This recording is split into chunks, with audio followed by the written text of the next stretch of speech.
जब भी कोई व्यक्ति श्री महाराज जी से जुड़ता है तो उसके जीवन में महाराज जी एक बहुत बड़ा परिवर्तन करते हैं और एक आशीर्वाद महाराज जी उसके जीवन में जोड़ देते हैं।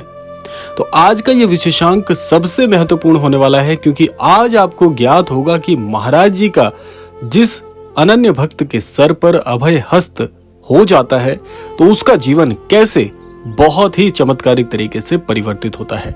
तो बने रहिएगा आज के क्रमांक में। आइए प्रारंभ करते हैं आज के इस दिव्य क्रमांक को। देखिए, वैसे तो बहुत से अनन्य भक्त श्रद्धेय श्री महाराज जी के आशीर्वाद के लिए लालायित रहते हैं, लेकिन सबसे बड़ा प्रश्न ये आता है कि जब महाराज जी की कृपा जीवन में जुड़ जाती है तो कौन सा चमत्कार आखिर हमारे जीवन को कृतार्थ कर देता है। आइए क्रमबद्ध तरीके से इस पर चर्चा कर लेते हैं। सबसे पहला जो मुख्य बिंदु है उसमें हमने शामिल किया है कि जब भी कोई अनन्य भक्त महाराज जी के सानिध्य को प्राप्त कर लेता है तो महाराज जी सबसे पहले उसका हृदय परिवर्तित कर देते हैं। इस हृदय परिवर्तन में सबसे बड़ा महत्वपूर्ण परिवर्तन क्या होता है कि महाराज जी आपके हृदय को पूरी तरह से बदलकर अपने प्रति आकर्षित कर लेते हैं। ये आकर्षण इतना तीव्र होता है कि महाराज जी जो जो परिवर्तन आपके जीवन में करवाना चाहते हैं वो स्वतः ही आपके द्वारा होते हैं। ये सबसे बड़ा रहस्य है और सबसे बड़ा चमत्कार भी है। अर्थात महाराज जी जब आपको चिन्हित कर लेते हैं अपने सानिध्य के लिए, तो भले ही आप नास्तिक प्रवृत्ति के व्यक्ति क्यों ना हो, आपके जीवन में आस्था का एक ऐसा अद्भुत सैलाब महाराज जी के आशीर्वाद से, महाराज जी के प्रेम से आपको प्राप्त होता है जो कि आप कभी भी व्याख्यात नहीं कर सकते। और ये परिवर्तन इतनी तीव्रता से और इतने स्नेह के साथ महाराज जी करते हैं, यूं मान लीजिए कि महाराज जी इस काम में बहुत बहुत पारंगत हैं। आप सोचिए कि आपके जीवन में कोई बड़ा परिवर्तन हो रहा है आपकी आंखों के सामने ही और स्वयं आपके साथ, और आपको पता भी ना चले, तो सोचिए कि कितना बड़ा रहस्य। और महाराज जी इस कार्य को इतनी कुशलता से करते हैं कि आपको केवल आपका बदला स्वरूप ही नजर आता है। और जब आप पीछे की बातें सोचकर कि कैसे आपका जीवन बदला, उस तरफ जब अपनी निगाह डालते हैं तो आपको शून्य नजर आता है। आपको कुछ भी पता नहीं चलता कि कैसे आप एक नास्तिक प्रवृत्ति से इतने बड़े अनन्य भक्त महाराज जी के हो गए हैं। ये सबसे बड़ा चमत्कार महाराज जी करते हैं। आइए बात करते हैं दूसरे बिंदु की ओर। दूसरा बिंदु और भी चमत्कारिक है, क्योंकि जब भी कोई अनन्य भक्त महाराज जी के सानिध्य को प्राप्त करने के बाद महाराज जी की लीलाओं को थोड़ा बहुत ज्ञात करना शुरू कर जाता है, तो उसके जीवन का सबसे बड़ा चमत्कारिक पहलू ये होता है कि आप महाराज जी की उपस्थिति, महाराज जी के अनुभव और महाराज जी को अनेकों की भीड़ में भी आसानी से पहचान लेते हैं। क्योंकि ऐसा कहा जाता है कि महाराज जी की लीलाएं जब तक महाराज जी नहीं चाहते तब तक महाराज जी की लीलाओं को समझ पाना यूं मान लीजिए कि बहुत ही दुर्लभ और बहुत ही दुर्गम है। ऐसा इसलिए है क्योंकि महाराज जी जब आपको अपना अनुभव कराना चाहते हैं तभी आपको महाराज जी की लीलाएं समझ में आएगी, अन्यथा महाराज जी आपकी आंखों के सामने होते हुए भी आपको दिखाई नहीं देंगे। बहुत से ऐसे वृतांत तो हुए हैं जो कि बहुत ही सत्य हैं कि महाराज जी मौजूद होते हुए भी कई अनन्य भक्तों को दिखाई ही नहीं दिए।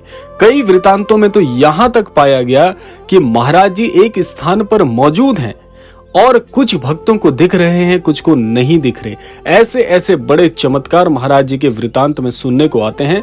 तो मैं आपको इस क्रमांक के माध्यम से एक बात की ओर आपका ध्यान आकर्षित करने के लिए कहता हूं कि आप ये मान लीजिए कि महाराज जी की लीलाएं यदि आपके साथ होने वाली होंगी और महाराज जी चाहेंगे कि आप उन लीलाओं का दर्शन कर सकें, आप बड़े बड़भागी होंगे।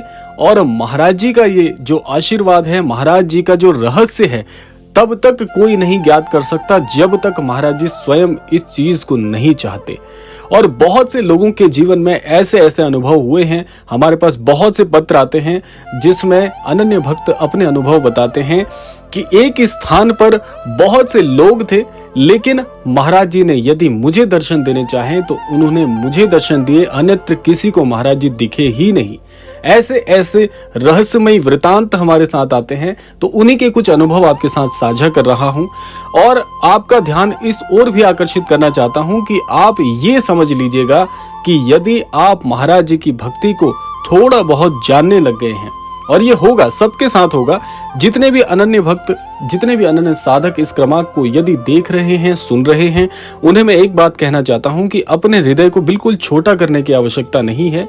ये पड़ाव हैं जो आपके जीवन में चल रहे हैं, और यदि आप महाराज जी को अपने इष्ट मानते हैं, महाराज जी को अपने सदगुरु मानते हैं, हृदय को बिल्कुल छोटा मत करिए। आज यदि आपको जीवन में बिल्कुल भी अनुभव नहीं हो पा रहे हैं, आप बिल्कुल भी समझ नहीं पा रहे हैं कि आप इतने समय से जुड़े हैं, लेकिन फिर भी ऐसा कोई वृतांत आपके साथ नहीं हुआ, समझ जाइएगा कि महाराज जी बड़ी घनिष्ठ परीक्षा ले रहे हैं।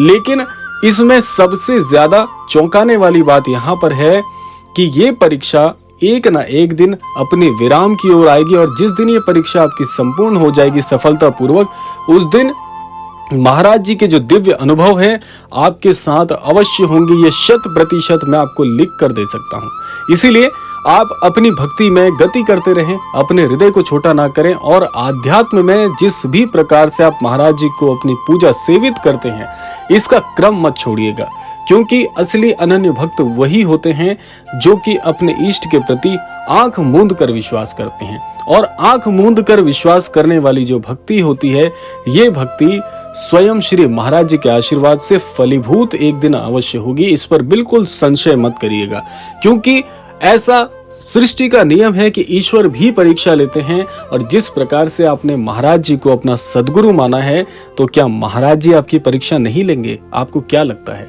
हर व्यक्ति के जीवन में ऐसा होता है। मैं अपना व्यक्तिगत अनुभव आपके साथ साझा करता हूं कि बहुत लंबी परीक्षा के बाद आज जो ये अनुभव मैं आपको सुनाता हूं, ये सारे अनुभव महाराज जी के आशीर्वाद से ही फलीभूत हो पाए हैं।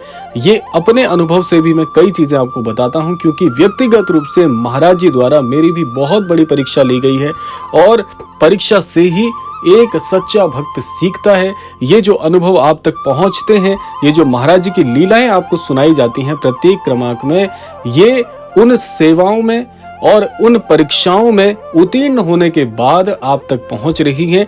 तो ये आप व्यक्तिगत मेरा मत आप मान लीजिए कि आप अपने जीवन में बस और बस अपनी भक्ति महाराज जी तक पहुंचाते रहिए। सबके जीवन में, आप सभी के जीवन में ये क्षण अवश्य आएगा कि महाराज जी के अनुभवों को आप भी बड़ी नजदीक से समझ पाएंगे, और आप यह भी ज्ञात कर पाएंगे कि इतना समय जो महाराज जी ने लिया, उसके पीछे कौन कौन से बड़े कारण थे। ये उसी दिन समझ में आता है जब सारी चीजें आपके समक्ष जल की तरह स्वच्छ दिखाई देती हैं।